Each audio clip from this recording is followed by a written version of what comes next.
एक बड़ा पैनल लगातार हमारे साथ बना हुआ है, इसी पर चर्चा कर रहे हैं। राहुल देव सर के पास मैं चलूंगी। सर, कितने दिन की खुशियां किसके खेमे में हैं? क्योंकि एक तरफ कहा जा रहा है कि 4 जून को ये खुशियां दुगनी होने वाली हैं, क्योंकि जो एक्सपेक्टेड रिजल्ट सामने आए हैं इस एग्जिट पोल के जरिए उससे आंकड़ा बढ़ेगा। लेकिन दूसरी तरफ विपक्ष का कहना है कि एग्जिट पोल के आंकड़े फेल हो जाएंगे। तो इस पर क्या आपको लगता है कि जो उम्मीद बरकरार है कुछ उससे चमत्कार होगा? किसके लिए सवाल है? राहुल सर। देखिए, यह हमें मालूम है कि ये एग्जिट पोल पहले भी इतिहास में आगे पीछे हुए हैं। उनका एक मिश्रित इतिहास रहा है। कई बार वो सही साबित हुए हैं, कई बार बिल्कुल गलत भी साबित हुए हैं। लेकिन जब सारे के सारे एग्जिट पोल लगभग एक स्वर से, कोई अपवाद मुझे उसमें दिखा नहीं, एक बड़ी जीत दिखा रहे हैं बीजेपी की और एनडीए की, तो ये मानना चाहिए कि परिणामों की दिशा यही रहेगी। सीटों में और वोट शेयर में थोड़ा ऊपर नीचे हो सकता है। तो अब इतना ही, कोई इसके बिल्कुल विपरीत परिणाम आ जाए तो ये मानना होगा कि एक चमत्कार है और सारे के सारे जितने पोस्टर्स हैं, हमारे एग्जिट पोल एजेंसियां हैं, वो सब और हम सब लोग, खास तौर पे एजेंसियां, बिल्कुल ही नाकाम सिद्ध हुई हैं। इसकी संभावना मुझे कम दिखती है। तो अब हमें ये देखना पड़ेगा कि ये दिशा जो दिख रही है, ये क्या, इनके संभावित कारण क्या हो सकते हैं। निश्चित रूप से असली विश्लेषण तो हम 4 के बाद ही कर पाएंगे, लेकिन दिशा दिख रही है और दिशा स्पष्ट है कि एनडीए की, मोदी जी की और बीजेपी की नीतियों को, उसके नेतृत्व को, उनके तमाम जो लाभार्थियों का एक बहुत बड़ा समूह रहा है, महिलाओं का एक बहुत बड़ा समूह है, जो मुझे लगता है उसने बहुत अपार समर्थन दिया है बीजेपी को। उसके अलावा जिस तरह का एक कैंपेन चला, और मैं कहूँगा कि जिस देश का मन जैसे विभाजित हुआ है पिछले कई वर्षों में, वो भी इसमें हमें प्रतिबिंबित होता दिख रहा है। तो विकास भी है इसमें लाभार्थियों का एक अपना निजी अनुभव भी है कि जिनको फायदा हुआ है। एक उनको देश के बाहर छवि अच्छी हुई है, ये समझाने में बीजेपी कामयाब हुई है।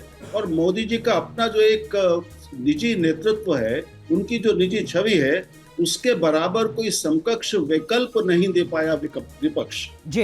उनके बराबर कोई खड़ा दिखा नहीं लोगों।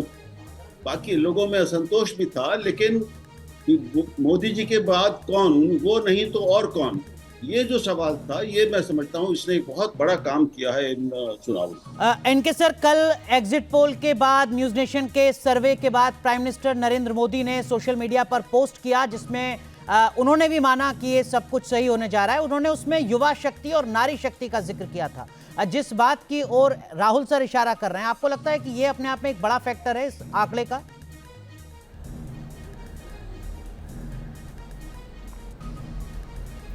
देखिए, ऐसा होता है कि जब प्रधानमंत्री एग्जिट पोल के बुनियाद पर ट्वीट करे तो बिना डेफिनेट इंफॉर्मेशन के वो नहीं करेंगे। कोई भी प्रधानमंत्री नहीं करेगा।